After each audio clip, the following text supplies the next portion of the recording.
साथियों नमस्कार, स्वागत है आपका हमारे YouTube channel study circle with BP में। हम चर्चा कर रहे हैं मध्य प्रदेश शिक्षक भर्ती वर्ग एक चयन परीक्षा को लेकर के। वर्ग एक चयन परीक्षा की संयुक्त काउंसलिंग बहुत जल्द स्टार्ट होने वाली है और संयुक्त काउंसलिंग बहुत जल्द स्टार्ट होने से कई सारे लोगों को फ़ायदा होगा। किस तरीके से फ़ायदा होगा आपको इस पूरे वीडियो में मैं बताने वाला हूँ। साथियों सबसे पहले आपको पता होगा कि जब जो है सेपरेट काउंसलिंग हुई थी तो उस समय कुछ इस तरीके से लिस्ट बनी थी जिसमें हम लोगों का चयन हुआ था। जैसे मान के चलिए कि हिंदी में पिछली बार 60 पद आए थे वर्ग 2 में और ये पद आए थे कहाँ, डीपीआई में। डीपीआई ने इन लोगों की पहले ज्वाइनिंग दी और ज्वाइनिंग दे करके इनको जो है पदस्थापना दे दी। बाद में ट्राइबल ने अपनी अलग से लिस्ट निकाली। ट्राइबल ने लिस्ट निकाली तो जो ये 60 लोग ज्वाइन कर चुके थे इन 60 लोगों के नाम फिर से उसी लिस्ट में दे दिए और ये जो है पद खाली चले गए। बाद में इन खाली पदों से बहुत सारे लोगों की वेटिंग क्लियर हुई, मतलब 60 वेटिंग डायरेक्ट क्लियर हुई, इसके अलावा और अधिक वेटिंग क्लियर हुई।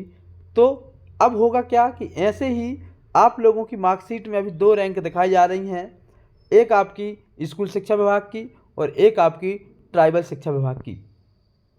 जनजाति कार्य विभाग की जो रैंक है और स्कूल शिक्षा विभाग की जो रैंक है, दोनों रैंक आप देख रहे होंगे अलग अलग होंगे, लेकिन व्यक्ति तो कोई एक ही होगा जिसकी 2 जगह अलग अलग रैंक है और कोई व्यक्ति 2 जगह में से किसी एक जगह ही ज्वाइन करेगा, या तो डीपीआई में या ट्राइबल में। 99% संभावना रहती है व्यक्ति डीपीआई ज्वाइन करता है, क्योंकि डीपीआई के स्कूल संपूर्ण मध्य प्रदेश में है और उसमें ट्रांसफ़र की गुंजाइश हमेशा बनी रहती है। और ट्राइबल के लोग जो ट्राइबल सेक्टर के ही होते हैं, घर के पास जिनको ट्राइबल मिल रहा होता है वही ज्वाइन करते हैं, अन्यथा की स्थिति में नहीं करते। तो इसमें होता क्या है कि अब जो संयुक्त काउंसलिंग होगी, संयुक्त काउंसलिंग से आपको एक चीज़ समझ में आएगी कि आप देख रहे होंगे कि ये जो मार्कशीट है इससे यहाँ पर एक व्यक्ति की 35 वेटिंग है ओबीसी से स्कूल शिक्षा विभाग में। यहाँ पर आप बाकायदा देख रहे होंगे, यहाँ पर लिखा है स्कूल शिक्षा विभाग मध्य प्रदेश, और एक व्यक्ति की जो है जनजाति विभाग में है 34 वेटिंग। अब आप ये बताइए कि यहाँ भी 35 वेटिंग है और यहाँ भी 34 वेटिंग है, तो 35 और 34 वेटिंग है। तो इससे चीज़ सिद्ध होती है कि जितने लोग यहाँ पर इनसे ऊपर हैं उतने लोग यहाँ भी इनसे ऊपर हैं, और ये बात भी तय है कि दोनों लोग लगभग एक से होंगे तब तो वेटिंग एक सी बनी है। तो मान के चलिए कि इनसे ऊपर यदि यहाँ पर 14 लोग होंगे तो 14 वेटिंग तो डायरेक्ट क्लियर हो जाएगी। ट्राइबल के पूरे पद खाली हो जाएंगे तो ऑटोमेटिक नीचे की वेटिंग क्लियर हो जाएगी। और इसके अलावा इन 14 में से कुछ लोग यदि डॉक्यूमेंट से बाहर हो गए, कुछ लोगों की डिग्री इनकम्प्लीट हुई तो भी बहुत सारी वेटिंग क्लियर हो जाएगी। इस तरीके से आपको देखने को ये मिलेगा कि यदि आप पिछली भर्ती, जिनको ये बात हवाई लग रही हैं, वो पिछली भर्ती देख सकते हैं वर्ग 2 की और वर्ग 1 की।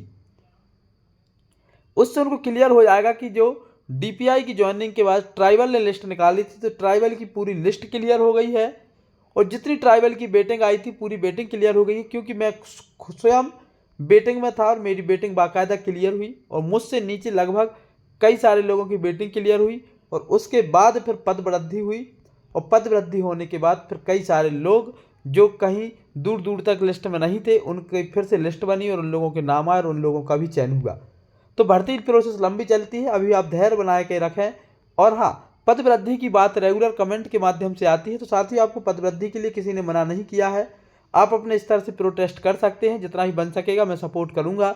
बाकी यदि आप लोग मुझसे ऐसी उम्मीद करते हैं कि मैं आपके साथ भोपाल में बीच में आपके खड़ा मिलूँगा, तो मेरी कुछ बाध्यताएं हैं, मेरी कुछ व्यस्तताएं हैं, इसलिए मैं वहाँ पर नहीं पहुँच सकता।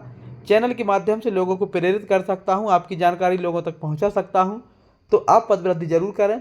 जितना भी सपोर्ट बनेगा मैं सपोर्ट करूँगा। कभी लगा आप लोगों को तो आर्थिक सहयोग की ज़रूरत पड़ी तो वो भी करूँगा, लेकिन आप कहें कि मैं फिजिकली रूप से आपके साथ भोपाल में खड़ा हो पाऊँ तो ये मुश्किल है। साथियों कैसा लगा आपको वीडियो कमेंट करके जरूर बताएं। वीडियो पसंद आया तो इसको लाइक कर लें, साथ ही हमारे चैनल को सब्सक्राइब कर लें। अंत तक वीडियो देखने के लिए सभी का बहुत बहुत धन्यवाद। जय हिंद।